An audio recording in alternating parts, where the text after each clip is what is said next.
Hey, what is happening, people? Woodsy Workout here, and today we are on to bonus episode 9 of the Hyrox Deep Dive series.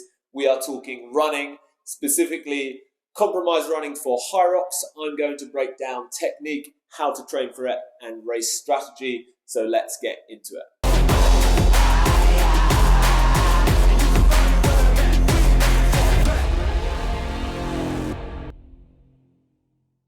Running makes up 50% of the Hyrox race, making it the most important aspect of Hyrox and Hyrox training. Since the dawn of time, people have been trying to get better at running, and there are hundreds of thousands of coaches and resources out there that teach running and running technique. So I will go over some of the basic do's and don'ts, but because running is such a free-flowing, open movement, everyone has their own individual way of running, and I would encourage everyone to have somebody look at your run and get some feedback on it. Before we go any further, I just want to let you know that I am releasing a brand new program, the Beginner Race Ready Guide. This will be an in-depth, detailed program with video demonstrations and explanations, not just on how to do the workouts, but why they are beneficial and what the goal of each component is, so you can build fitness, learn, and level up your Hyrox performance. I've spent the last 3 years kind of studying this sport, and everything has been condensed into an effective and efficient program. The first iteration is the Beginner Race Ready program, and it's releasing on Friday, the 25th of August, giving you 8 weeks to build towards Birmingham Hyrox, but you can use it for any other race you've got coming up. So don't wait, hit the link in the bio and check it out. Right, now there are a few things that the majority of runners agree upon as quality principles, and they are good posture, snappy cadence, and an effective arm swing, which all tie into a positive foot strike. Let's start with posture. Going from the top down, we want to avoid looking down. Even the monitors on treadmills are often set too low and encourage you to stoop forward. So looking straight ahead, then relax the shoulders, set them back. We want the hips to be level and not arching the back. So think tuck the tailbone under and imagine your hips are like a bucket of water. You don't want to spill any forward or to the sides. We want to keep this tall posture all the way down to the ankles, and this is where we get our forward lean from in order to propel us forward, not from bending at the hips.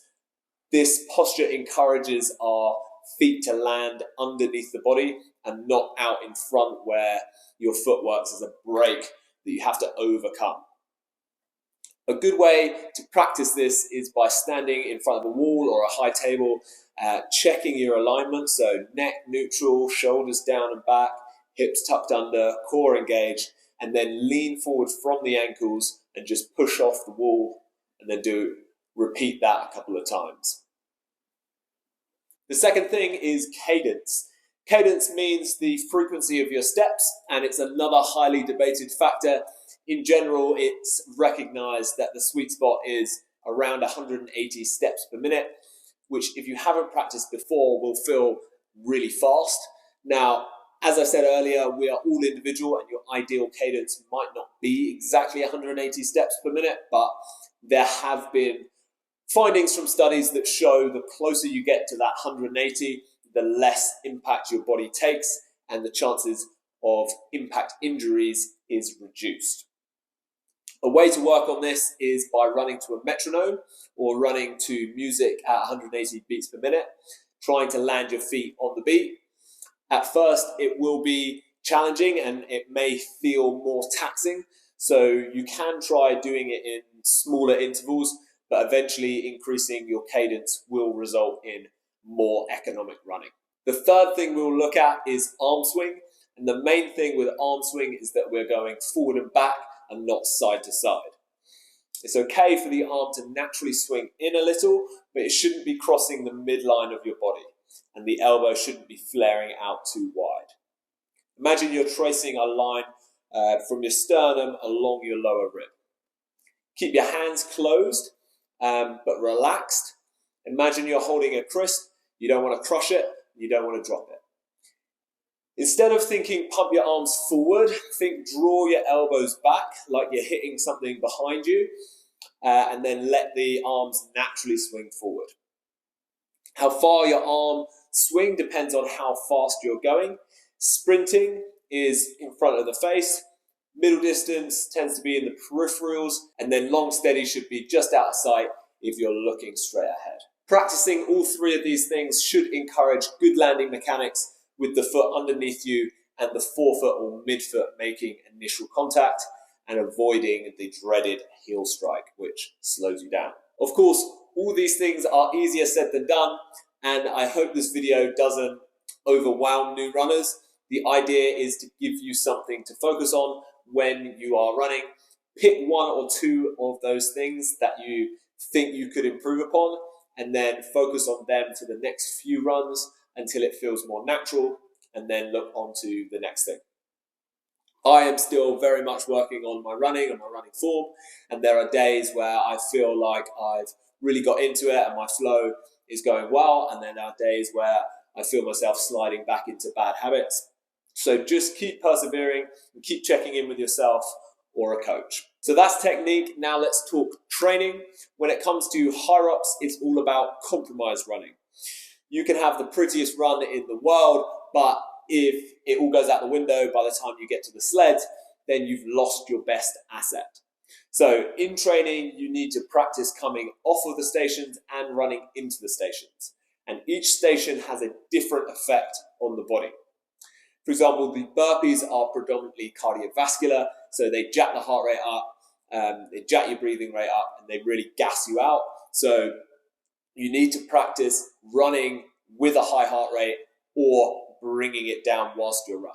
For stations like the lunges, the heart rate isn't as high, but your legs will burn and you get really pumped up, and that feeling of heavy legs when you're running can be really difficult. So in that case, you need to practice getting back into a smooth running flow and maybe even running faster than you feel you need to. One of my favorite workouts to practice this is my Hyrox triples workout, which is included in the new program, and I'll just show you a section of it now. 5 minutes to complete 400 meters of running, 2 lengths of sled push, and then max distance on the ski. So firstly, you run uncompromised, working on your technique and practicing your race pace, and then you go hard on the stations.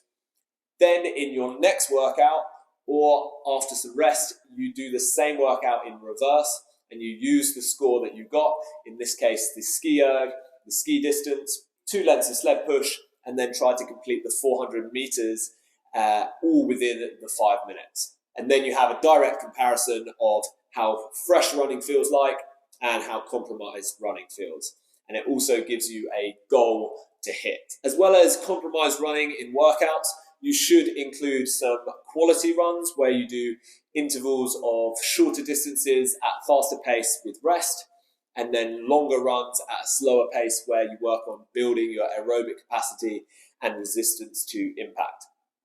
Remember, it may only be 8 kilometers of running, but the average race time is an hour and a half, and your 8th run after an hour of work can feel very different to the 8th kilometer in a straight run. So a good goal is to be able to run for as long as your predicted race time. And that's not a necessity if you haven't done a Hyrox before and you struggle with running, but it's more if you're looking to improve upon your Hyrox time. Okay, so that's training. Now let's talk race strategy. And as I said earlier, each run feels very different. And as I always preach, don't come out too quick. If you've been to a Hyrox before, you'll know this. If you haven't, you'll soon know this. You're in the tunnel before the race. The MC's got you hyped. Hugh Jackman's belting out The Greatest Showman, and the countdown's going off.